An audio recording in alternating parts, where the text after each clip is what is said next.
한번 보십시다. 자, 어떻게 되는지. 저 이제 부정직 끊었어요. 네. 오래됐습니다. 옛날 얘기하는 거예요. 잠언서 2장 7절 말씀 보십시다. 잠언서 2장 7절이 뭐예요? 같이 읽습니다. 그는 정직한 자를 위하여 완전한 지혜를 예비하시며 행실이 온전한 자에게 방패가 되신다. 하나님은 언제 방패가 되시냐? 행실이 온전한 자에게 방패가 된다. 모든 공격으로부터 내가 보호받는 것은 내가 정직할 때라는 거예요.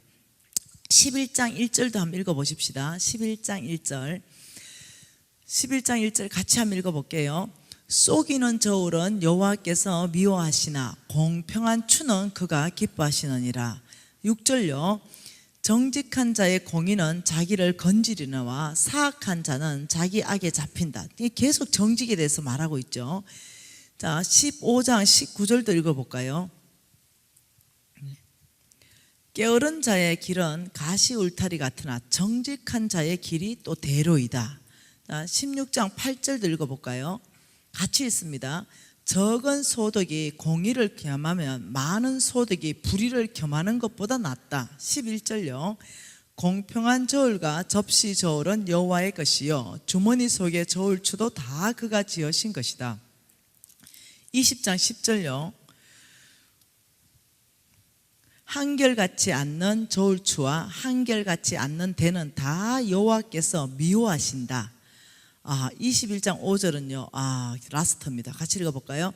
속이는 말로 재물을 모으는 것은 죽음을 구하는 것이다. 하나님의 성품은 뭐라고요? 네, 하나님의 다림줄. 자, 칠판 보십시다. 하나님의 다림줄은 여기 뭐라고요? 정직력.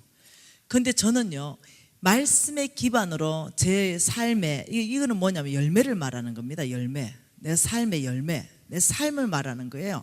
근데 나는 내 나름대로의 어떤 기준점을 가지고 제가 살았던 게 부정직하다는 거죠. 개처럼 벌어서 좋은데 정성처럼 살 쓰면 된다. 이 기준점이 나는 있었다는 거예요. 근데 그게 아니라는 거죠. 제가 어느 날 우리 회사에 경리가 누구였냐면은 우리 이 교회의 여집사였어요. 우리 교회 내 친구 여집사가 경리였는데 내가 이중장부하는 거 다 알고 있는 거예요. 그 오래전에 망하기 전에 말입니다. 내가 이중장부했고 내가 부정직하고 얘가 다 이중장부했으니까요. 그거 다 알고 있어요. 어느 날 제가 이제 예배를 드리는데 우리 담임 목사님의 설교 메시지가 여러분 교회만한 교회입니다. 우리 담임 목사님 설교 메시지가 정직하라 이거였어요. 저는 또 고신 4대잖아요. 저는 절대 앞에서 세 번째 이상으로 앉는 걸 죄로 여깁니다. 그래서 저는 항상 30분 전에 와서 제일 앞자리 앉습니다. 제일 앞자리 혹시 조금 늦으면 세 번째 안에 무조건 그래 앉습니다. 뒤에 앉는 것은 안 됩니다. 제 성향상 하나님을 만나러 오는데 어떻게 뒤에 앉아요? 우리 예수님이 왔다 이러면 뒤에 오겠어요? 특히 지가 가겠어요? 택도 없는 소리. 우리는 평생 그거는 우름마고 우름한테 맞아 죽어요. 그렇게 살면. 그러니 제일 앞에 앉아가지고 항상 목사님 말씀을 정말로 맛있는 뭘 받아 먹는 것처럼 그렇게 했어요. 우리 목사님이 내만 보면 힘이 난다 그랬어요. 가 설교할 때. 그러니 무조건 아멘 아멘하고 잘하니까. 그날 이제 제가 듣고 있는데 우리 목사님이 이제 쭉 보고 설교를 쭉 하더니 갑자기 나를 딱 가리킬 때 있잖아. 왜 이렇게 딱 그죠? 손가락을 딱 가리키면서 정직하세요 이러는데 내 심장이 딱 꽂힌 거예요. 그래가지고 내가 욱 하는데 가만히 있었죠. 근데 또 뭐 이런저런 설교를 쭉 하시더니 갑자기 손을 또 이러더니 나한테 또 딱 가리키면서 정직하세요 이러는 거예요. 그래서 내가 갑자기 이런 생각이 드는 거예요. 그 집사가 다 말했나? 우리 회계가 다 말해줘가 우리 담임 목사님 다 하셨나? 이런 그 생각이 갑자기 쑥 들었어요. 그런데 또 얘기하다가 또 정직하세요 이러는 거예요. 그때서 짜증이 확 나는 거예요. 왜? 이미 부정직했기 때문에 이미 양심이 무뎌졌잖아요. 이런 상황에 앉아 있는데 갑자기 이런 생각이 드는 거죠. 그래도 그렇지. 우리 집사가 말했다고 그렇지. 그래도 이 많은 사람이 대놓고 내한테 손가락 딱 하면서 정직하라. 소위 말하는 표적설교. 뭐 여러분들이 말하는 까는 설교, 뭐 이걸 그냥 손가락 찍어놓고 하시냐. 내가 섭섭한 거예요, 목사님한테. 그래서 섭섭한 게 쑥 올라왔어요. 그래가지고 그때부터 안 쳐다봐, 이제 목사님은. 이제 이러고는 내 속으로 이렇게 말했어요. 내 월요일날 가가 잘라본다, 격리를 잘라본다. 하나님이 지금 저한테 은혜 베푸잖아요. 기회를 주고 계시잖아요. 이걸 못 느끼는 거죠. 내가 양심이 문둥병 환자가 돼가지고 이게 못 느끼는 거죠. 지금 목사님을 통해서 나에게 회개할 수 있는 기회를 주는데 이걸 못 느끼고 목사님이 원망스러운 거죠. 나한테 표적 설교하는 것 같은 거죠. 그래서 내가 월요일 가가 네 목사님한테 다 일러줬나? 네 일러줬다고 목사님이 또 나한테 그렇게 손가락을 3번씩이나 그래 찌르면서 그래 해야 되나? 이러니까 나보고 야, 내가 그 말 쪽팔려서라도 못한다. 내가 이중장부 하는데 내가 그 말을 어떻게 하냐? 내 남사시로도 그 말 안 했다. 네 하나님 앞에 맹세해라. 안 했다. 이러는 거예요. 아, 그러면은 좀 찔리잖아요. 아, 그러니까 알았다 그러면 이러고 제가 늘 그래도 말씀을 좋아합니다. 그래서 그날 또 이제 말씀을 쫙 이제 읽는 순서에 따라서 읽는데 몽땅 정직하라는 메시지만 내 눈에 들어오는 거예요. 그날따라. 그럴 때는 성경을 덮어버렸어 내가. 그리고는 어떻게 했냐면 아 진짜 오늘 왜 이랬노? 오늘은 점을 쳐봐야 되겠지. 점. 여러분 안 쳐요? 저는 성경으로 점을 많이 쳤어요. 그리고 이제 아버지 한 말씀 주시옵소서 이러면서 제가 이제 성경을 가지고 딱 점을 치는 거죠. 딱 폈어요. 그래서 점을 딱 쳐가지고 딱 폈는데 그게 잠언서 21장 6절입니다. 쏘기는 말로 재물을 구하는 것은 죽음을 구하는 것이다. 와, 그걸 딱 하는 순간 갑자기 뭔가 심장에 콱 꽂히는 거예요. 이거 말씀으로 점을 쳤는데도 뭔가 응답이 온 것 같은 느낌이야. 그래서 혹시 이거 성령께서 지금 나한테 하시는 말씀은 아닐까 이런 생각, 갑자기 두려운 마음이 드는 거죠. 안 되겠다 싶어가지고 이럴 때는 회개를 해야 되겠다 이렇게 해서, 회개라는 건 뭐예요? 부정직한 삶을 끊어버리고 오늘부터 정직하게 사는 게 회개인데, 그때 나의 회개의 기준은 그게 아니었습니다. 입으로만 잘못했다 하고 그러면 끝났었어요. 그때는 완전히 그 삶을 끊는 것이 회개인지를 몰랐어요. 그래서 회개해야 되겠다 이러면서 제가 현찰로 1억을 준비했습니다. 그리고는 선교 헌금에 봉투에 집어넣었어요. 수표 하나 끊어가지고 선교 헌금 이러면서 회개의 재물 이러니까 내 이름은 쓰면 안 되잖아요. 그래서 선교 헌금 회개의 재물 하나님만 아시지 이래가 딱 넣고는, 여러분 그 당시에 1억은 정말 큰 돈이었거든요. 지금도 1억이 큰 돈이에요. 그렇게 1억 정도 딱 하고 나면요 어떤 느낌이 드냐면 이런 느낌이 들어요. 하나님 좀 부정직했지만 나만 썼습니까 그 돈? 하나님도 선교헌금에 썼잖아요. 뭐 이렇게 막 굉장한 위로가 되고 위안이 되고 이래요. 네, 그리고 또 교회에서 들어보니 그 선교헌금 1억이 수표 나왔다고 기뻐하고, 소문 들어보니 와 이번 주에 선교헌금 1억 났다 또 좋아하고, 그러니 봐요 교회도 기뻐하고 네 선교헌금도 1억 하고, 하나님 네 내만 쓴 거 아닌 거 기억해 주세요. 이러면 어떠냐, 그 다음에 회개가 끝났어요 그 순간에. 그리고 부정직할 수 있는 힘이 더 세게 나와요 그때부터. 왜? 좋은 데 썼으니까. 부정직했지만 좋은 데 썼으니까. 개처럼 벌었지만 정성처럼 썼으니까. 그 다음에는 아주 그냥 아주 힘있게 이제는 담대하게 또 부정직하게 하는 거예요. 네, 이렇게 제가 살았다니까요. 와, 여러분 제가 하나님 손에요 죽을 짓을 했어요 사실은. 네, 근데 그걸 몰랐다는 거죠. 세상 사람의 방법과 똑같은 방법으로 사업했습니다. 세상 사람하고 경쟁했습니다. 오히려 더 부정직한 걸 경쟁했죠. 누가 더 센 어떤 줄을 잡고 있나 이러면서 나는 이렇게 생각했어요. 선배들이 야 세상 안에서는 세상의 법을 따라가고 그리고 부정직하게 벌었다 하더라도 너처럼 정직하게 잘 쓰고 좋은 것에 잘 쓰면 그거 하나님 기뻐해, 이렇게 말한 분이 계셨어요. 그분이 장로님이세요. 네. 그러니까 이 안에서도 많이 무너져 있는 거죠. 근데 저는 뭐 그거 그대로 다 받아들였어요. 그러다 보니까 점점 부정직했는데 결국은 부정직한 이것을 하나님이 미워하시고 부정직한 재물을 이제 성경에서 우리가 찾아볼 거예요. 이 부정직한 재물을 하나님께서 끝내는데 아주 굉장히 아주 철저하게 끝내버린다는 메시지가 어마어마하게 많은 거죠.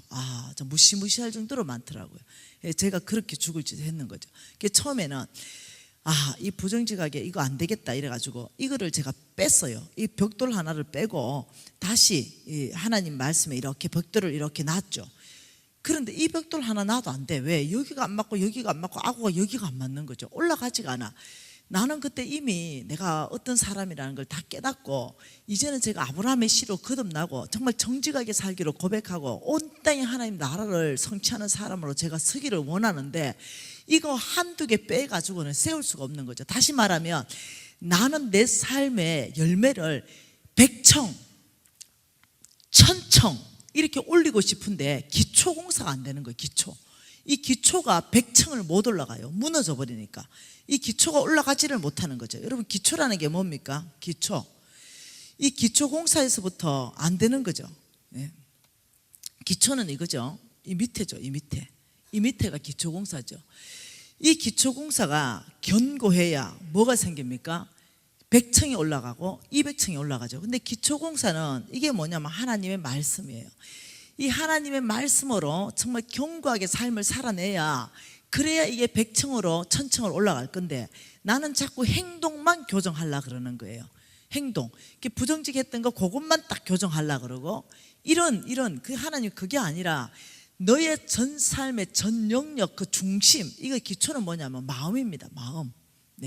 이것은 안 보이는 세계입니다. 이거 중심이에요. 중심. 내 마음에서부터 내 안 보이는 세계에서부터 얼마나 기초공사를 넓게 하고 깊이 하느냐에 따라서 내가 100층에 올라갈 수도 있고 내가 300층을 하나님 올려줄 수도 있는 거죠.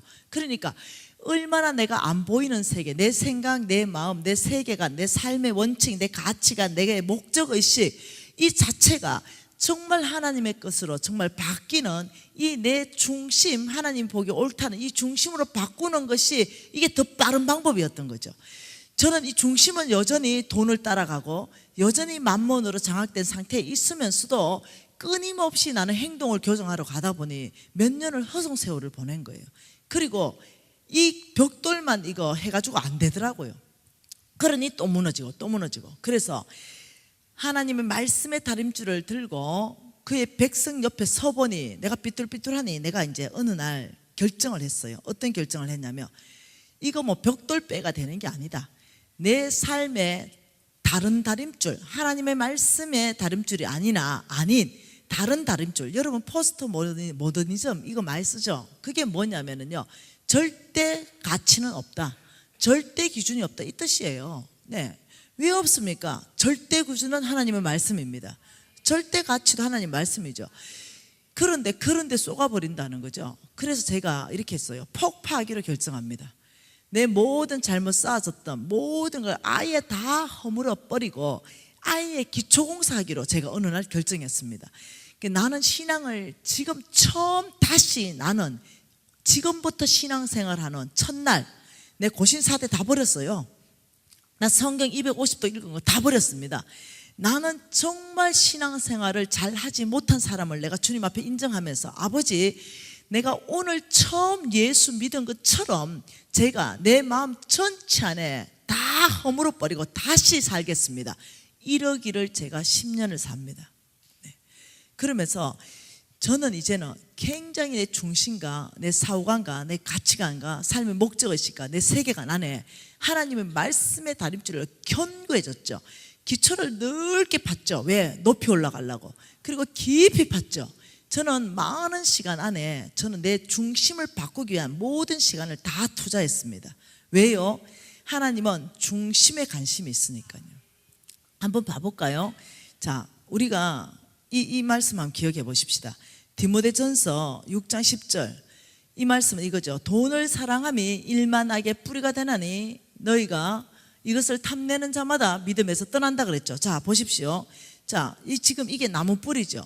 이 나무 뿌리에서 이렇게 가지들이 펼치는데 놀랍도록 여기에 가지에 열매가 이렇게 맺힙니다. 그런데 이 나무 뿌리에 디모데전서 6장 10절, 이 전서 6장 10절은 무슨 뜻이냐면 이게 돈 사랑이에요. 돈 사랑. 이 돈 사랑 이게 나무 뿌리에 있으면 너희들은 자동적으로 일만 악의 열매를 맺힌다. 이거는 부정직이라는 거죠. 부정직한 삶. 너희들이 만몬의 목표가 주인 바꾸는 거고, 만몬의 전략이 돈을 사랑하는 마음을 집어넣어 버리는 거예요. 그러니까 우리 이 나무 뿌리에 일만 악의 뿌리가 된다. 돈을 사랑함이. 그러니까 안 보이는 세계가 돈 사랑이라는 거예요. 너희 생각 안에, 너희들 목적의식 안에, 너희들 삶의 방향, 너희들 세계관 안에, 너희 심장 안에 돈 사랑이면 너희들은 자동적으로 너희들을 열면은 이 악한 거, 부정직한 삶이 열릴 수밖에 없다는 거죠. 왜? 돈 사랑하니까. 돈이 되는 거라면. 그런데 여기에는 하나님은 이렇게 말합니다. 나는 엄청난 재물을 가지고 있다. 실질적으로 그렇게 말씀하셨어요. 나는 엄청난 재물을 가지고 있는데 이것을 이 땅 가운데 누구한테 하나님은 주실 거라고 명확하게 성경이 말했어요. 그런데 돈 사랑하는 사람은 아니라 그랬어요. 예, 하나님은 뿌리에 관심 있습니다. 하나님 이 뿌리에 관심 있어요. 자, 잠언서 8장 읽어봅시다. 잠언서 8장 21절에 정확하게 말씀하셨죠. 잠언서 8장 21절 같이 한번 읽어볼까요? 이는 나를 사랑하는 자가 재물을 얻어서 그 곳간에 채우게 하려 함이라. 이는 나를 사랑하는 자. 이거는 뭐냐면 돈 사랑이 아니라 누구 사랑이요? 하나님 사랑을 말합니다. 하나님을 사랑하는 자. 이게 돈 사랑을 말하지 말아라. 돈 사랑이 아니라 이 나무 뿌리가 하나님을 사랑하는 자. 하나님 사랑하는 자. 이 사람이 재물을 얻어서 그 곳간에 채우게 될 것이다. 이것을 쉬운 성경으로 번역해 놓은 걸 그대로 읽어 드릴게요. 하나님을 사랑하는 자들에게 엄청난 재물을 주어서 그들의 금고를 가득 채워줄 것이다. 그러니까 돈을 여전히 사랑하면서 하나님의 이 엄청난 재물은 받을 수 없다는 거예요. 왜요? 만몬에 사로잡혀 있기 때문에. 그러니까 하나님은 이 엄청난 재물을 하나님을 사랑하는 자들에게 주겠다, 이렇게 말한 거죠. 중심으로부터. 네가 누구를 사랑하느냐? 정말 하나님을 사랑한다면 나는 엄청난 재물로 너의 금고를 가득 채워주겠다. 그 이유가 있다는 거죠. 왜? 여러분 진짜 사랑하면은요, 네 보물이 가는 곳이 네 마음이 있다, 이렇게 말했어요. 하나님을 진짜 사랑하면요, 하나님이 사랑하는 그곳에 재물이 가게 되어 있습니다. 하나님을 진짜 사랑하면요, 재물이 그의 교회로 가게 되어 있습니다. 하나님을 진짜 사랑하면요, 하나님이 사랑하는 가난하고 고아와 가부와 객들에게 재물이 가게 되어 있습니다. 하나님을 진짜 사랑하면요, 그 선교에 확장을 위해서 그 재물이 가게 되어 있다니까요. 그래서 하나님 말씀하는 것이 지식인도 아니고 똑똑한 사람도 아니고, 놀랍도록 하나님을 그 중심에서부터 하나님을 사랑하는 자들에게 나는 엄청난 재물로 그의 금고를 채울 것이다. 굉장한 일이에요. 여러분 카네기 알지요? 미국의 철강왕 카네기 엄마가 소천하시기 전에 카네기를 부릅니다. 그때까지 카네기는 아주 별볼일 없는 아이였어요. 저 엄마가 부르죠. 죽기 전에 카네기 손을 잡습니다. 그리고 말하기를, 아들아, 엄마는 주께서 부르신다. 나는 지금 이제 죽을 것이다. 내가 마지막으로 너에게 유언하는 것은 너는 하나님의 창고를 채워라. 그리하면 하나님은 너의 창고를 채울 것이다. 카네기가 죽기 전에 그 유언을 깊이 받아들입니다. 그리고 이 아이는 이제 성장하면서 돈 있을 때마다 하나님을 사랑하는 곳, 여기에 전심으로 삶을 살기 시작해요. 근데 하나님이 놀랍게 전 세계 미국의 철강왕으로 이 아이를 바꿉니다. 여러분 존 워너메이커 백화점 왕 아시죠? 존 워너메이커가 14살 때, 그때 당시 미국의 비포장이었습니다. 비가 왔지요. 그리고 존 워너메이커가 교회에 들어왔는데 온 교인들이 진흙탕이 되어서 온 교회가 다 진흙바닥이 됐습니다. 이때 존 워너메이커가 너무 마음이 아팠어요. 하나님의 전이 더럽혀진 것 때문에 마음이 아팠어요. 그래서 이 아이가 벽돌 공장에 다니고 있었는데 일주일 일하면 미국은 주급을 줍니다. 그래서 일주일 일해서 그 주급을 받은 걸로 몽땅 벽돌을 산 거예요. 그리고 어떠냐면 그 앞에, 교회 앞에 벽돌을 몇 장 깔았어요. 일주일 지나면 또 몇 장이 깔고 또 일주일 지나면 몇 장이 깔리고 이러는 거죠. 그 어느 담임 목사님이 도대체 저 벽돌을 누가 까냐 이거죠. 그 어느 날 보니까 존 워너메이커인 거예요. 그래서 이 아이한테 왜 그러냐 물으니까 하나님 전이 더러워지는 게 마음이 아프다는 거죠. 그리고 이 아이는 몇 달을 그렇게 했어요. 몇 달을. 그러면서 그 교회 주변에 벽돌을 다 깔아서 더 이상 이제 비가 와도 더 지저분하지 않게 되었죠. 근데 여러분, 이 아이한테 하나님께서는 이 사업을 할 수 있는 기회를 줬죠. 그게 뭐냐면 남성복 의류입니다. 남성복 의류. 남성복 의류를 아주 작은 가게를 시작했는데 하나님께서는 이 소비자들의 마음을 다 움직여서 그 남성복 가게에 거의 고기를 몰아주듯이 몰아줬어요. 그리고 그 작은 남성복 그 가게가 전 세계 백화점 왕으로 바뀝니다. 여러분 이해하셔야 돼요. 성경 전체 안에서 이해하셔야 되는 것은 하나님께서는 주라, 내가 너에게 맡긴 거 그거 주라, 하나님이 주라는 그곳에 가난한 사람한테 네가 다 먹지 말고 좀 하나 나눠주면 어떻겠느냐, 주라. 그리하면 너희들에게 더 줄 것이니 누르고 흔들어 넘치도록 하여 줄 것이다. 세상을 움켜잡아라, 인색하라. 왜? 나 하나 잘 먹고 잘 살기 위해서. 하나님 나라는 이 법이 아닙니다. 완벽하게 빛과 어둠입니다. 하나님 나라는 오히려 너희들 걸 좀, 네가 먹는 걸 좀 허리띠를 쫄라매고라도 가난한 사람한테, 고구마가 2개 있으면 네가 하나 먹고 하나는 가난한 사람한테 주라. 이렇게 하나님은 말씀하는 거예요. 그래서 하나님의 나라와 세상의 사단의 나라는 완벽하게 반대인데 그 결과도 완벽하게 반대입니다. 여러분이 안 해보셔서 그런데 하나님이 정말 주라는 그곳에 주는 삶을 시작하면 놀랍게 거기서부터 돌파가 일어난다는 걸 이해하셔야 됩니다. 많은 NCMN의 왕의 제정 제자들이 정말 기도하면서 빚내서 주는 건 절대로 아니에요. 내 허리띠를 쫄라매고 내가 덜 먹고 주는 거지 빚내서 주는 게 아니에요. 그런데 거기서부터 돌파가 일어나는 거죠. 여러분 지금 이 만몬의 5번째는 뭐냐면요, 빚진다는 겁니다. 뭐라고요? 빚진다. 빚을 크게 지게 한다는 거죠. 빚을 너무 크게 지게 하면은 정말로 어떠냐면 해가 나오지 못하거든요. 하나님 나라 일하고 싶어도 빚이 너무 크게 있으면은 일하기 어렵거든요. 그래서 빚진 사람들은 어떻게 해야 되겠어요? 당연히 빚도 갚는 전략을 세워서 빚 갚아야 됩니다. 그래서 여러분이 빚 뭐 아무 무감각하게 있으면 안 돼요. 여러분이 빚 있는 거 주께서는 빚진 자는 체주의 종이라 그랬어요. 네, 주께서는 빚 갚기를 원하십니다. 사랑의 빚 외에는 지지 말라 그랬어요. 여러분 가정이나 기업이나 교회 공동체까지도 다 빚이 있다면 이 빚 갚는 것이에요. 이 빚을 갚으려면 2가지 전략을 한번 써보세요. 첫 번째는 여러분 수입 있죠. 수입이 이렇게 살면 절대로 빚이 안 갚아집니다. 수입은 300만 원인데 지출은 350만 원에서 400만 원 하는 거, 지출이 많은 구조, 이거는 절대로 빚이 안 갚아져요. 무슨 수를 쓰더라도 이거는 반드시 수입이 많은 구조 조정으로 하는 것이 내가 할 수 있는 일입니다. 그러면 하나님의 능력 1억을 경험한다는 거예요. 내가 할 수 있는 거 수입 안에서 지출한다. 그리고 20% 저축한다. 예. 여러분이 하셔야 돼요. 먹고 남으면 저축하지. 아니요. 먼저 저축하고 여러분이 먹습니다. 예, 덜 먹으세요. 그래서 구조가 만일 지출이 많은 구조라면 여러분 반드시 허리띠를 쫄라매고 안 먹고 안 쓴다 하는 한이 있다 하더라도 구조 조정하셔야 돼요. 여러분 기업도 마찬가지입니다. 이런 구조로 있으면서 기업이 잘 될 거라고 생각하지 마십시오. 네, 반드시 수입이 많은 구조로 어떤 방법이든 구조 조정해야 됩니다. 네, 옷을 안 사 입으면 안 사 입어야 됩니다. 네, 안 먹으려고 그러면 안 먹고 김치만 먹어야 됩니다. 그래야 이것이 돌파가 일어납니다. 2번째는 어떤 물건을 사든지 질문을 3번 합니다. 뭐라고요? 질문을 3번 합니다. 여러분이 예를 들면은 어떤 컵을 하나 산다 하더라도 여러분이 컵을 그냥 이쁘네 해가 사지 말라는 거죠. 어떻게 사냐면 이 컵이 지금 꼭 나에게 필요한가? 필요하네, 이쁜데, 이러면 일단 그 자리에서 컵을 놓고 다시 집에 가봐요.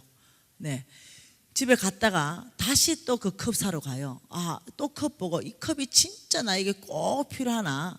필요한데 이러면 또 일단 놓고 집에 가봐요. 그리고 집에 있는 컵 다 뒤져봐요. 그러면 눈이 비슷하기 때문에 놀랍게도 비슷한 컵 그 집에 있습니다. 그리고 놀랍게도 그 옷 비슷한 거 거기 있어요. 네, 그렇기 때문에 왔다 갔다 두 번만 딱 하고 나면 사고 싶은 거 아무것도 없습니다. 네, 여러분 진짜로 돈이 많이 세이브 됩니다. 우리가 충동 구매, 이게 만몬입니다. 네, 여러분 그거 누르지 마세요, 제발. 네, 아시죠 이거? TV, 홈쇼핑, 제발 좀 중독 좀 끊으세요. 네, 저 물건이 나에게 꼭 필요한 것 같이 그렇게 선전해요. 네, 그거 안 사면 안 될 것 같아. 근데 막상 오면 쓸만한 거 별로 없어. 99% 못 써. 그런데도 그게 돈을 지출하는 거예요. 아니요, 이게 뭐 때문에 그러냐면 만몬 때문에 그래요. 끊임없는 충동 구매로 저와 여러분의 주머니를 노리고 주머니를 털어갑니다. 그래서 우리를 어떻게 해요? 저축하지 못하는 삶, 빚지는 삶으로 끌어가서 영향력 없는 삶을 살기로 하는 거죠. 여러분 잘 아실 거예요. 내 유튜브 제자가 지금 여기 많을 걸 아는데 제가 지금 이 옷 몇 년째 입고 있나요? 아시죠, 그죠? 네, 이거 10년째 입고 있어요. 네, 이게 지금 10년 됐습니다. 유튜브 강의 10년. 네, 안 떨어지잖아요. 네, 그리고 내가 만나는 사람들은 다 새로운 사람이잖아요. 네, 뭐가 문제가 돼요? 안 떨어지는데. 근데 안 떨어져도 무슨 유행이 안 맞다고 해서 또 사고. 여러분 그거 다 전략이에요. 일부러 있잖아, 허리 좀 넣었다가 일부러 통으로 떨어졌다가. 왜? 끊임없이 우리를 소비를 시키기 위해서. 여러분 그런데 좀 속지 마세요. 여러분 이제는 한 50 정도 되잖아요. 50 정도 나이 되면은요, 이제는 이런 옷이나 얼굴로 성부를 못 봅니다. 무슨 수로 하도 이런 걸로 성부 볼 수가 없어요. 네, 그 20대 30대 얘기지. 50대는요 내면의 아름다움이 이제는 바깥으로 묻어나야 됩니다. 이제 표정에서 예수 그리스도의 아름다운 성품이 드러나기 시작하고, 이래야 이 사람이 어떠냐면 고상하고 존중받고 아름답지. 어떤 옷을 있잖아요, 50이 30대 입어보세요. 그렇게 촌스러울 수가 없어. 철없어 보이고 불쌍해 보여요. 네, 발악하는 것처럼 보여요. 네, 그게 이쁘지 않다니까요. 그냥 나한테 지금 있는 옷 100년 입어도 안 떨어져요. 나 이거 앞으로 10년 더 입어도 안 떨어질 것 같아. 네, 별 문제 없죠. 제가 이거 옷을 10년 입는다고 저는 한 번도 사람들한테 뭐 구박받아 보거나 뭐 이런 적이 없어요. 늘 어떠냐면 존경받아요. 와, 미진 간사님 참 검소하다, 멋지다. 사람들 나보고 멋지대요. 네, 네, 그렇게 얘기해요. 왜? 정말 제가 140개국 아이들한테 영양제를 보내고 그렇게 쓰기 위해서는 나한테 너무 부유하게 쓰면요, 점점 부유하고 싶어요. 점점 좋은 거, 점점 좋은 차, 점점 좋은 집 이러고 싶어요. 근데 나는요, 나한테 쓰는데 절대 아끼는 사람이 아니에요. 그러니 꼭 필요한 것만 산다는 거죠. 난방 이렇게 10년 입어도 멀쩡한 난방 놔놓고 또 사진 않는다는 거죠. 네, 여러분 보면 사고 또 사고 사고 또 사고 이러잖아. 네, 그러진 않는다. 떨어져가지고 내가 최근에 막 화려하게 막 이렇게 바뀐 건 뭐냐면 살이 너무 쪄가지고 10kg. 살이 쪄가지고 옛날 10년 전에 이 난방을 입을 수가 없어서 최근에 그 살 안 찌게 보이는 화려한 문양들을 입었어요. 그런데 이제 살을 뺐어요. 그래서 다시 10년 전 거 세탁기에 넣어놨다가 다시 꺼내 입은 거예요. 네, 지금 살 많이 빠진 거예요, 제가. 그러니 여러분, 제가 말하는 건 뭐냐면은 그런 어떤 소비를 시켜서 결국 우리 노후가 흔들리게 만들어요. 결국 어떠냐면 스트레스 안에 있고, 결국 그 카드값 갚기 위해서 애를 타고 돌려막기, 카드 5개로 돌려막기 이러면서 정말 헌금하고 싶어도 못해요. 뭐가 있어야 하지. 가난한 사람 도와주고 싶어도 못합니다. 뭐가 있어야 하지. 우리 담임 목사님이 설날에 지금 한우 세트 좋은 거 한 50만 원짜리 하나 정도 해드리고 싶은데 뭐가 있어야 하지. 네, 마음뿐이에요. 마음뿐. 정말로 어떠냐면 우리가 아끼고 빚이 얼마나 위험한지 인식하기 시작하면서 여러분이 정말 이 허리띠를 쫄라매고 덜 먹고 모으고 그걸로 빚 갚고 그걸로 저축하고 이런 삶을 여러분이 살기 시작해야 돈의 노예가 되는 것이 아니라 돈이 여러분의 노예가 되기 시작합니다. 잘못하면 돈이 나의 주인이 되어버립니다. 오늘부터 빚 갚는 것도 여러분 인식하시고 훈련하시면 좋겠어요. 기도하십시다. 하나님 아버지 감사합니다. 우리가 이 만몬의 이 전략들을 보았습니다. 정말로 거짓말하는 이 사단의 이 앞자리, 사단의 쫄개 이 만몬, 아버지 끊임없이 우리의 생각을 사로잡아서 끊임없이 돈에 의해서, 돈을 위해서, 돈을 따라가는 삶을 살도록 이끌어가는 만몬의 정체, 아버지 우리가 다 드러내고 보았습니다. 아버지, 이 말씀이 끊임없이 우리의 생각 안에 머물게 하시고 우리의 심장 안에 새겨 주셔서 늘 매 순간 아버지 이 만몬을 거절하는 삶으로 정말 하나님의 편에 믿음으로 사는 선택할 수 있는 은혜를 베풀어 주십시오. 예수님 이름으로 기도합니다. 아멘. 이 빚 갚는 문제요, 저희들이 진짜로 이렇게 워크북 가지고 정말로 시행할 수 있도록 해줬거든요. 그러니까 정말 이렇게 고백합니다. 아, 정말 놀랍네요.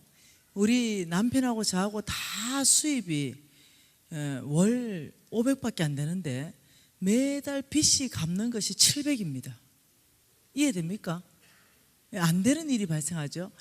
이것이 뭐냐면 1 곱하기 1억이라는 거예요. 나는 최선을 다했는데 정말로 엑스트라 머니가 온다더니 오네요. 알 수 없는 곳에서 정말로 하나님이 돕기 시작하는 거예요. 여러분 정말 한번 해보기를 원합니다. 여러분 왕의 재정학교 들어오려면 거의 경쟁률이 500대 1이에요. 진짜로 500명 모집하는데 1분 30초면 끝나버립니다. 들어오고 싶어도 못 들어와요. 근데 물론 들어오면 저희들이 훈련을 무지하게 잘 시켜주죠. 그러나 들어오기가 너무 힘드니까 여러분 왕의 재정 책이라는 책 있죠. 그 교과 씁니다. 왕의 재정, 그 다음 왕의 음성, 그걸로 하나의 음성 듣는 법, 그 진짜 책이 좋아요. 매일 한 챕터씩 공부하면 돼요. 왕의 음성. 그 다음 말씀 간통 100일 통독, 이것으로 해서 말씀 보는 눈, 매일 10장 읽는 훈련. 그 다음 왕의 재정 워크북, 이 4가지가 왕의 재정 교재예요. 이 4가지를 구입해가지고 여러분이 소그룹씩 하면 돼요. 5명씩 모여서 우리 한번 해보자. 이래서 소그룹장 이렇게 해서 그렇게 하면 돼요. 그 안에 그대로 하면 됩니다. 유튜브 보면서. 실질적으로 그렇게 훈련한 사람들의 간증이요, 근데 한두 명이 아닙니다. 그 제주도의 유튜브 5년 제자는요 1년에 11조를 총 1년에 헌금한 게 400만 원, 총 200에서 400만 원. 그런데 5년 동안 꾸준히 훈련한 거예요. 그리고 올 12월에 11조만 2천만 원 넘었습니다. 한 달에. 1년에 200에서 400만 원 11조가 한 달에 2천만 원씩 넘었어요. 5년 지나고 놀라운 변화로 돌파가 일어난 거, 이거 실질적으로 있었던 일이에요. 정인들이 있고 증거들이 있습니다. 정말로 재물에 대한 돌파가 일어나니까 은혜 받는 걸로 끝내지 말고 정말 살아보십시다. 하나님 말씀 누가복음이에요. 누가복음 16장입니다. 12장입니다.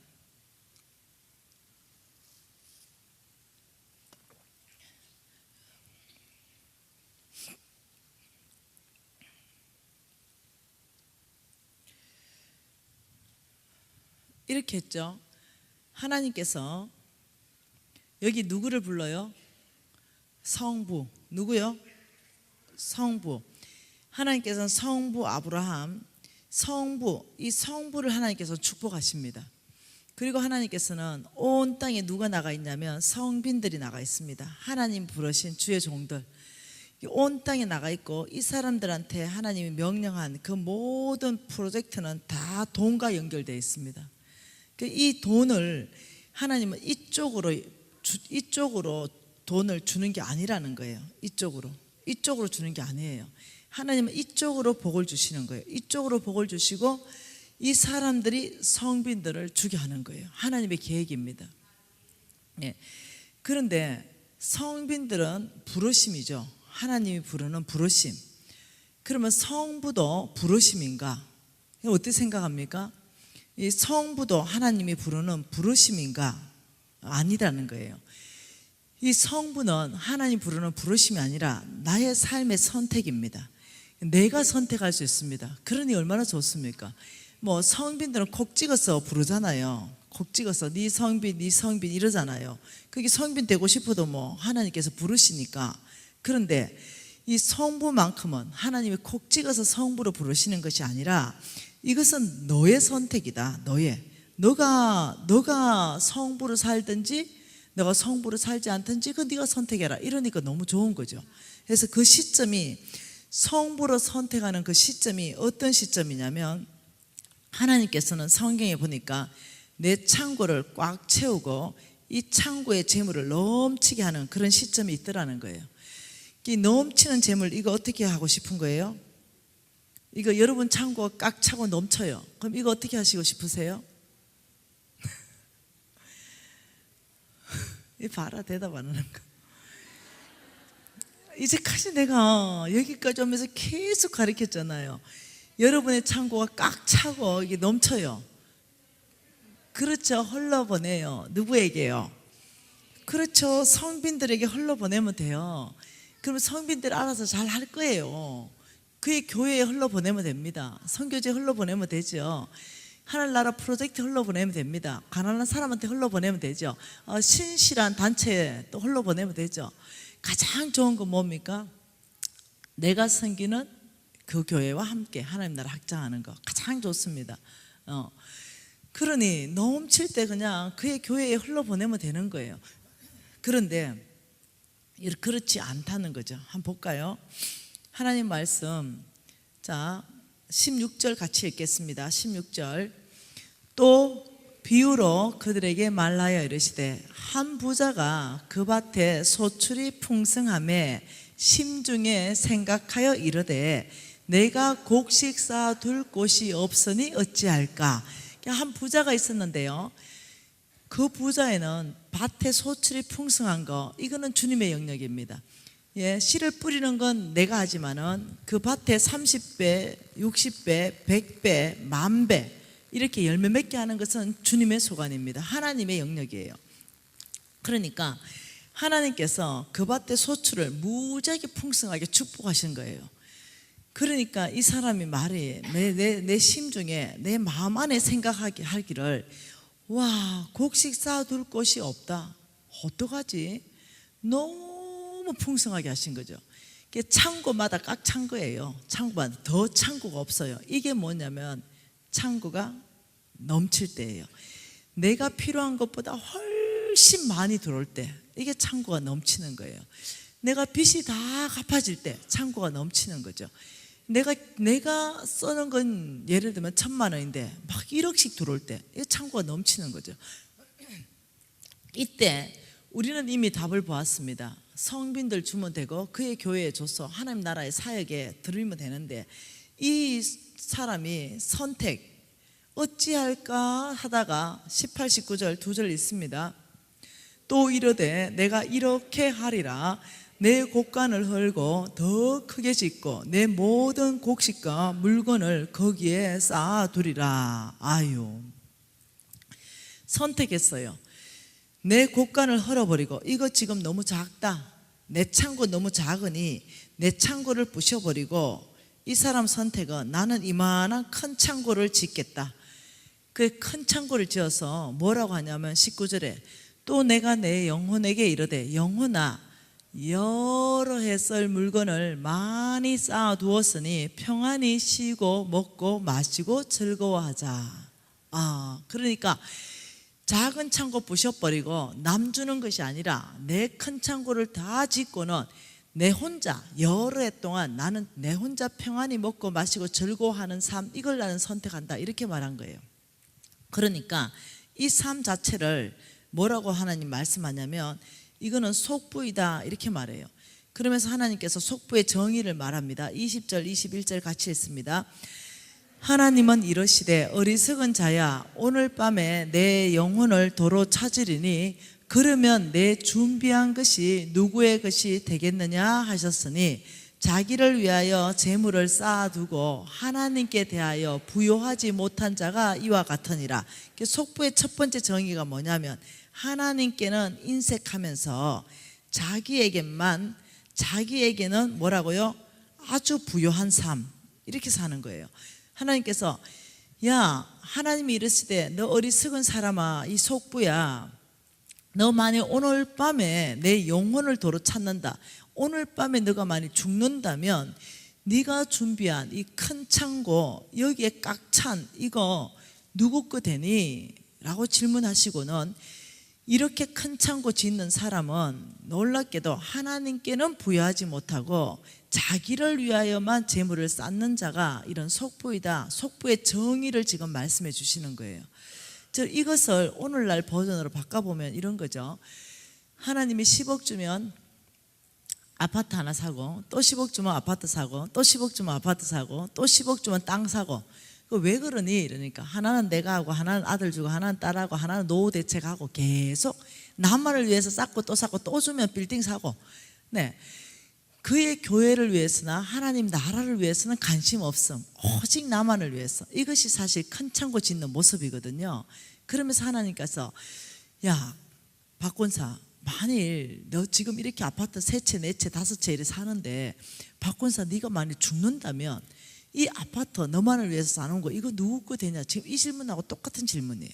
그러니까 박권사 이렇게 대답했어요. 하나님, 당연히 내가 죽으면 자식 거 됩니다. 아들 하나, 딸 하나, 그 다음 법적 상속인, 이렇게 안 되겠습니까? 하나님이, 야, 그렇게 되면 좀 좋겠냐? 내가 죽고 그 재물이 자식한테 흘러간다면 얼마나 보람이 있겠냐?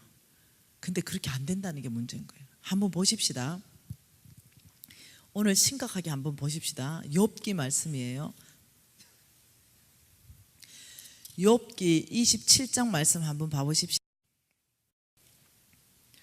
욥기 27장에 13절 말씀 같이 읽어볼까요? 악인이 하나님께 얻은 분깃이 있고 포악자가 전능자에게 받은 산업은 이것이다. 여러분 성경 읽을 때요, 돈하고 관계된 구절에서 악인이라고 말할 때는요, 몽땅 속부를 말합니다. 성부를 말하는 게 아니에요. 나중에 이해합니다. 자, 이 속부가 하나님께 얻고 속부가 전능자에게 받은 그 결과는 이것이다. 14, 15절. 그의 자손은 번성하여도 칼을 위하며 그의 후손은 음식물로 배부르지 못할 것이다. 하나님이 네 후손, 네 자녀가 너의 것, 속부의 재물로는 배부르게 하지 않을 것이다. 16절요. 그가 비록 은을 티끌같이 샀고 의복을 진흙같이 준비할지라도 그가 준비한 것은 누가 입는다? 놀랍도록 그가 준비한 것은 의인이 입을 것이요 그의 은은 죄 없는 자가 차지한다. 그러니까 야, 속부가 비록 은이나 의복을 아무리 많이 준비했다 하더라도 속부가 준비한 것은 자녀에게 가는 것이 아니라 의인에게 간다, 이렇게 말하는 거죠. 그러니까 속부의 재물을 하나님 지금 누구한테 주냐면 의인에게 주겠다, 이렇게 말하는 거죠. 로마서에 대해서 의인의 정의는 의인은 오직 믿음으로 말미암아 살리라. 그런데 또 시편 37편의 의인의 정의는 은혜를 베풀고 주는 자다, 이렇게 얘기했어요. 그러면 이 말씀을 이해하기 위해서 보충을 해봅시다. 미가서 말씀 한 번 더 봐봅시다. 미가서, 하나님 말씀은 미가서 6장입니다.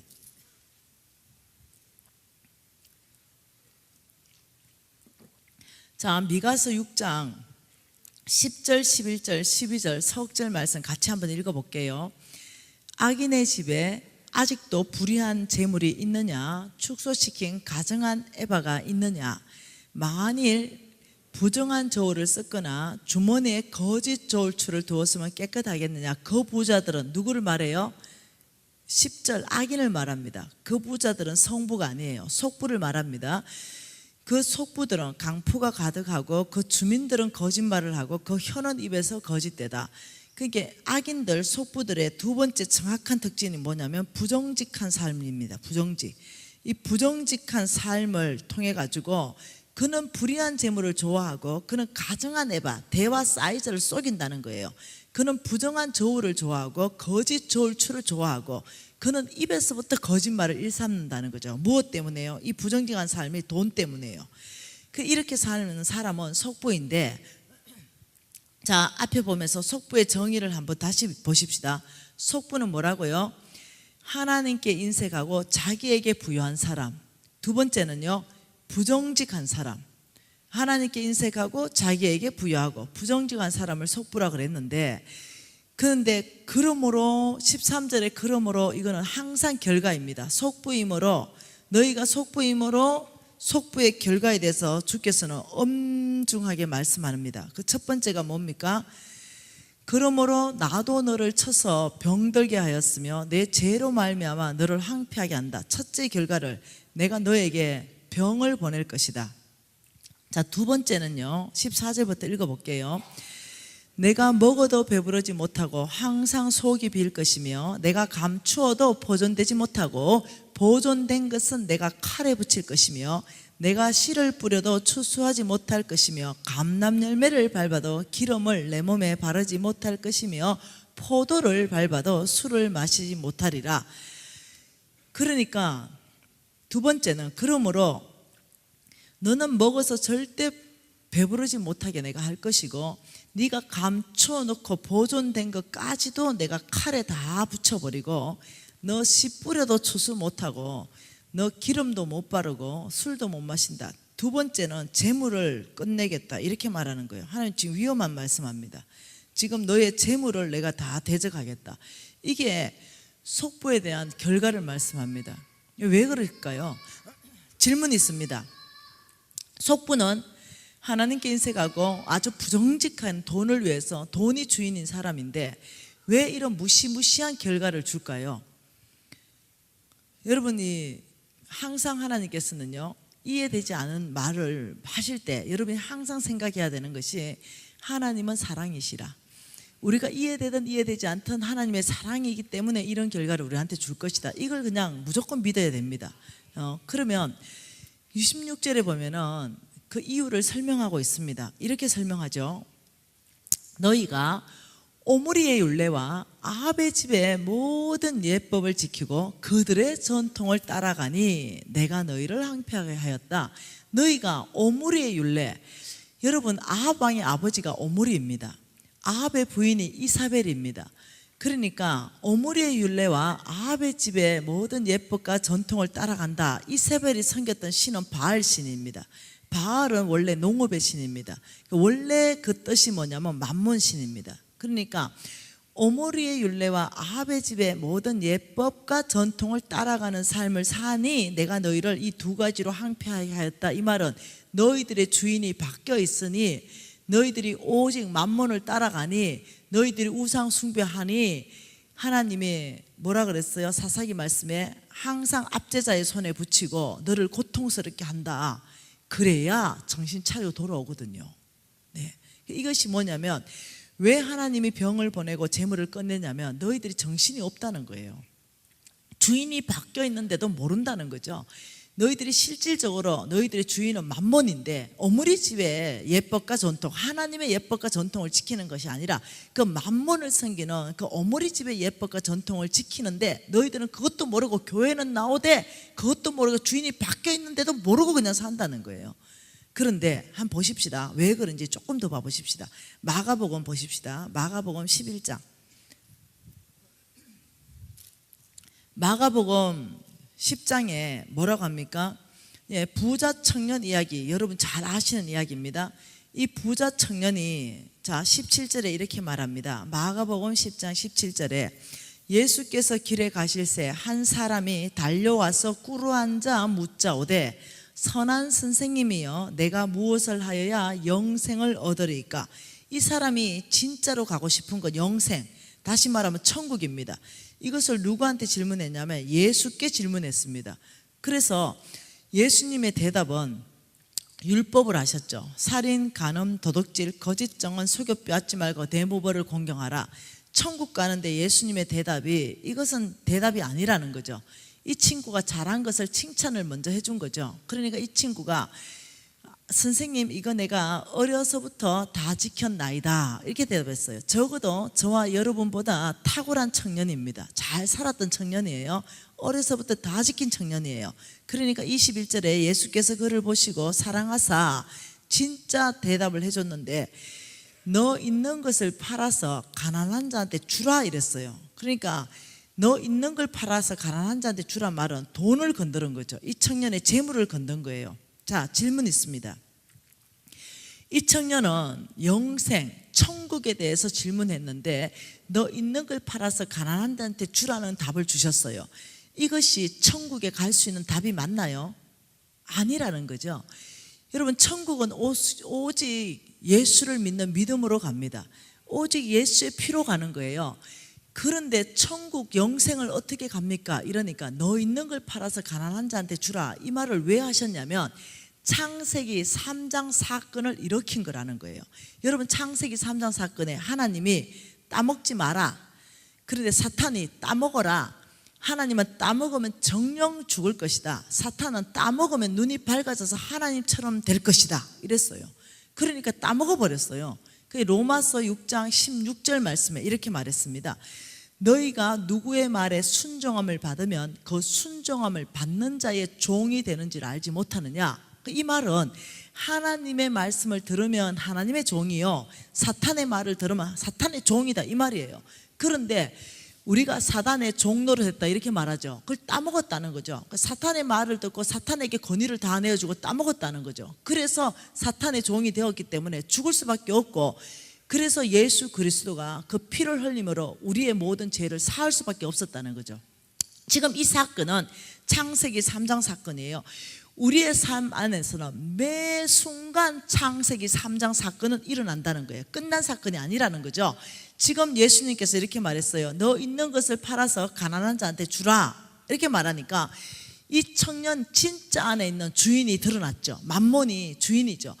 예수가 지금 뭐라고 말하냐, 저 예수가 정신없는 얘기를 하는구나, 이거는 네 거고 네 돈인데 왜 네 돈을 가난한 자한테 줘야 되니, 너 빨리 저 예수 말 듣지 말고 너 빨리 떠나가, 너 예수 말 듣지 말고 빨리 떠나가. 이게 창세기 3장 사건이에요. 우리도 매 순간 선택의 순간에 있습니다. 하나님의 뜻을 선택하느냐, 세상의 뜻을 선택하느냐. 근데 이 청년 고민하더니 뭘 선택해요? 네, 사단의 말을 선택하고 근심하면서 가버렸어요. 예수님이 주인이 아니었죠. 그러니까 어떤 일이 발생했냐면 23절에 22절에 그 사람은 재물이 많은 거로 근심하고 가버렸어요. 23절에 예수께서 둘러보시고 제자들에게 이르시되 재물이 있는 자는, 부자는 하늘나라 들어가기가 심히 어렵다.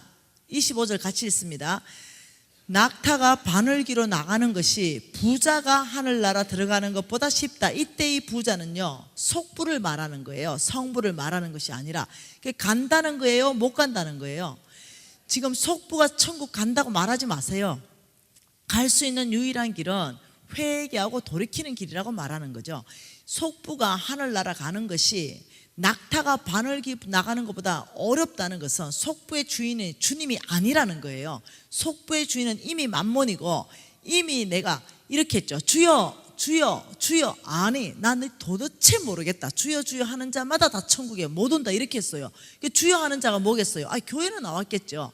그러나 믿음은 하나도 없는 거죠. 교회는 출석했겠죠. 여러분 여기 앉아있는 모든 분이 천국 간다고 저는 믿고 있지 않습니다. 네. 왜냐하면 성경에서 놀랍도록 말씀을 전가하는 것이 주여 주여 하는 자마다 다 천국 오는 게 아니라고 하기 때문에 그렇습니다. 한 번 더 봐봅시다. 자, 조금 더 봅시다. 누가복음 3장으로 보십시다. 누가복음 3장. 누가복음 3장 2절 말씀 같이 한번 읽어보십시다. 누가복음 3장 2절 같이 읽습니다. 안나스와 가야바가 대제사장으로 있을 때에 하나님의 말씀이 빈들에서 사가랴의 아들 요한에게 임한지라. 그러니까 누가 있냐면 여기 요한이 있어요. 요한에게 지금 뭐가 임했어요? 뭐가 임했어요? 하나님의 말씀이 임해버렸어요. 하나님 말씀이 요한에게 임했지요. 근데 이때 이 안나스와 가야바가 대제사장으로 있었다.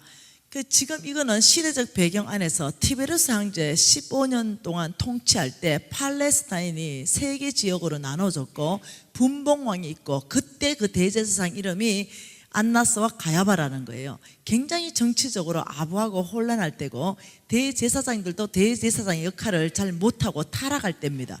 이때 하나님의 말씀이 사가랴의 아들 요한에게 임해버렸어요. 다시 말하면 요한에게 무엇으로 임했냐면 하나님은 말씀이에요. 지금 요한에게 말씀으로 하나님이 장악한 거예요. 요한의 입술을 빌려서 육신의 귀에 하나님 메시지를 들려주는 거죠. 하나님이 말씀하시는 방법입니다. 하나님께서는 이 육신의 귀에, 여러분 귀에 들려주기 위해서는 담임 목사님을 통해서 여러분에게 말씀하기 시작하시고, 지금 재정 부흥회 때는 적어도 저를 통해서 말씀하고 계시고, 그때 당시에 세례 요한에게 하나님 말씀이 임했기 때문에 세례 요한 입에 나오는 말씀은 하나님의 메시지입니다. 중요한 거예요. 이때 세례 요한이 뭐라고 했냐면, 너희는 주의 길을 준비하라, 그가 오실 길을 곧게 하라, 이렇게 말했어요. 그런데 지금 세례 요한이 이렇게 말했죠. 7절과 8절에 이럽니다.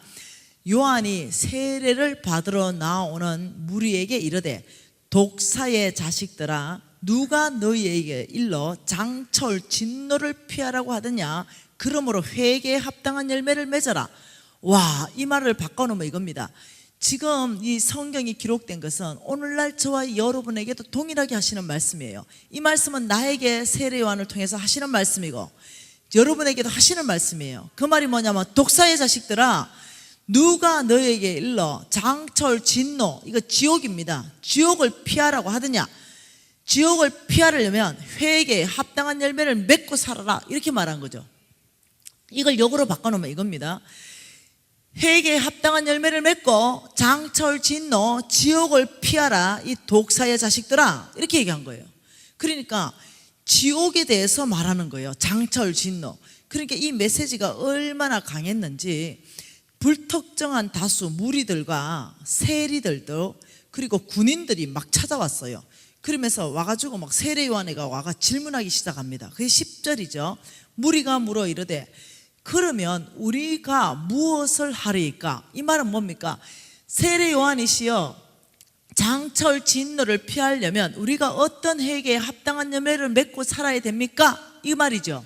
그러니까 세례 요한이 대답하되, 옷 2벌 있는 자 옷 없는 자에게 주고 먹을 것 있는 자 먹을 것 없는 자에게 주라, 이렇게 말한 거예요. 놀랍게도 돈으로 얘기하고 있어요. 그리고 12절에 세리들도 세례를 받고자 와서, 선생님 우리는 무엇을 합니까? 똑같은 말이에요. 세리들도 와가 겁나거든요. 이 독사의 자식들아, 지옥 안 가려면 회개에 합당한 열매를 맺고 살아라, 이러니까 겁나는 거예요. 그래서 세리들이 와가, 그럼 우리는 어떤 회개에 합당한 열매를 맺어야 지옥 안 갑니까? 이 질문이죠. 그러니까 뭐라 그럽니까? 너것들은 부가된 것 외에 거두지 말아라, 이 부정직한 삶을 청산하라, 이 속부들아, 이렇게 말한 거예요. 그러니까 군인들이 또 왔어요. 군인들도 물어 이르되, 우리는 그럼 무엇을 합니까? 너고도 사람에게 강탈하지 말고 거짓 고발하지 말고 받은 급료를 족한 줄 여겨라. 다 돈으로 얘기했어요. 우리 예수님도 영생에 대한 대답을 돈으로 해주시고, 놀랍게도 우리 세례 요한 선생님도 지옥에 대한 대답을 돈으로 해주시고 계세요. 왜 그럴까요? 이 돈을 보면은요, 이 사람에 대해서 믿음이 나온다는 거예요. 돈을 보면 이 사람이 거듭났는가 거듭났지 않는가를 볼 수 있다고 그랬어요. 요한 웨슬리도 지갑에 핵심이 없으면 핵심이 없다는 거죠. 여러분 한 구절 더 봐보십시다. 그러면 마태복음, 끊임없이 돈에 연결되어서 천국과 지옥을 계속적으로 말씀하시는데 참 위험한 말씀이에요. 예. 마태복음 25장도 보십시다. 여러분 이거 중요한 얘기예요. 쉽게 하나님 나라의 비밀은요, 몽땅 비유로 말했어요. 비유는 무지하게 중요해요. 자, 마태복음 25장, 자 33절 보기 전에 죄송해요. 이렇게 해볼게요.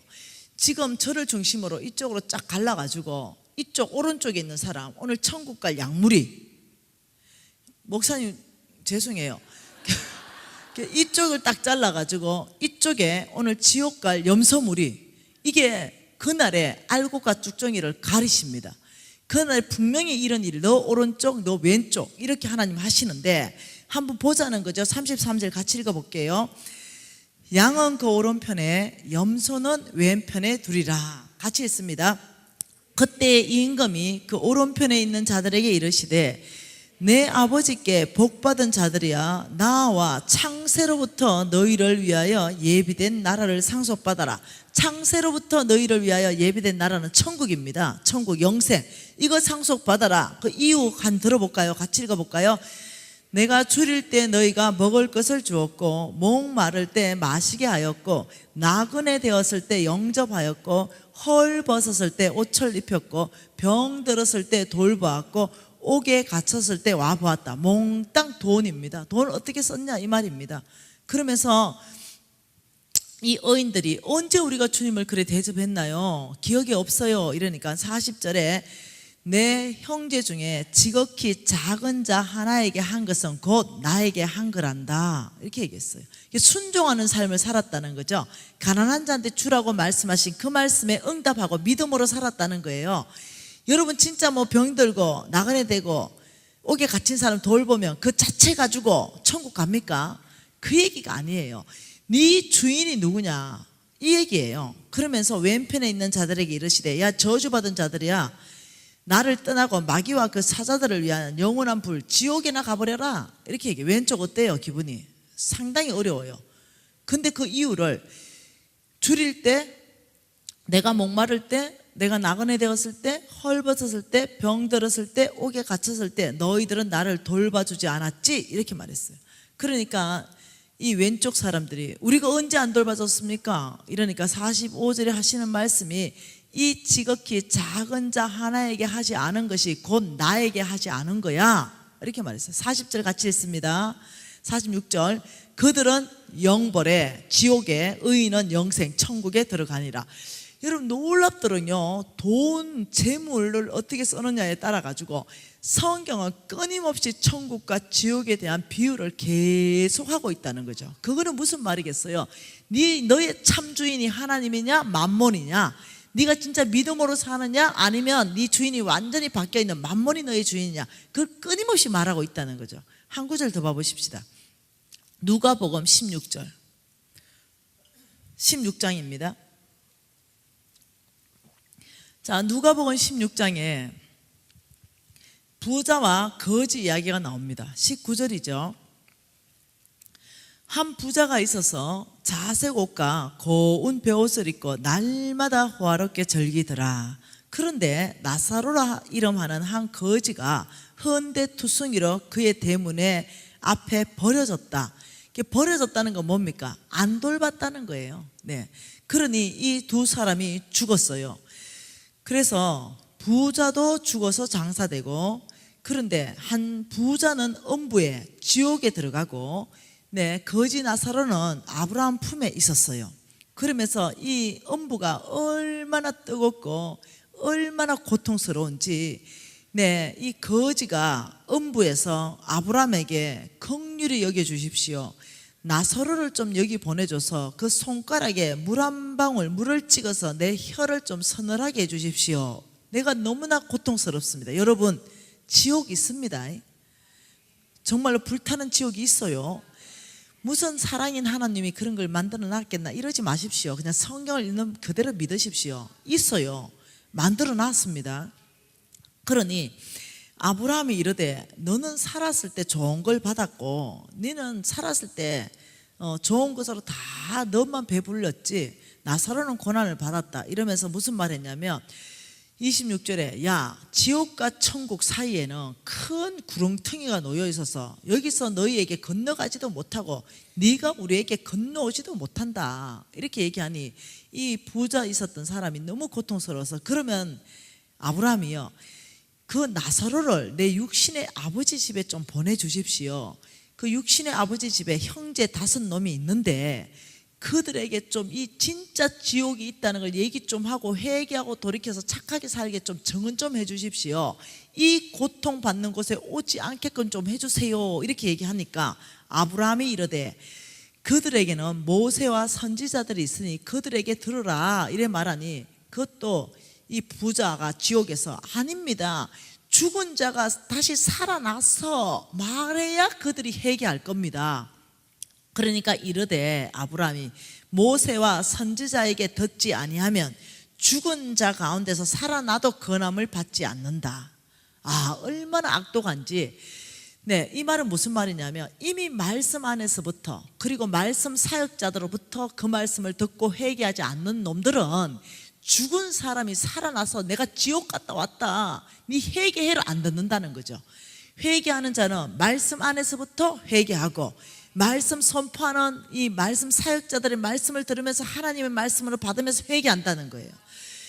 여러분 이해하셔야 되는 것이, 성경 안에서 천국과 지옥을 돈에 연관지어서 끊임없이 계속적으로 말씀하시는 그 이유가 뭐냐면은, 여기 보세요. 속부 너에게 병을 보내고 너에게 재물을 다 끝내겠다. 이 말은 너희가 재물을 잘못 쓰면은 너가 이 땅에서 네가 어떻게 살았을지, 좀 부유하게 살지 모르겠지만 너는 죽어서 잘못하면은 주인이 진짜 하나님이 아니고, 네가 교회는 출석할지 모르지만 완전히 종교인으로 크리스찬이 아니고 진짜 주여라고 부르긴 하지만 너 중심에 믿음이 없고 오직 예수를 믿는 믿음으로 천국 가는데, 너는 교회는 나오지만 지옥 갈 수 있다.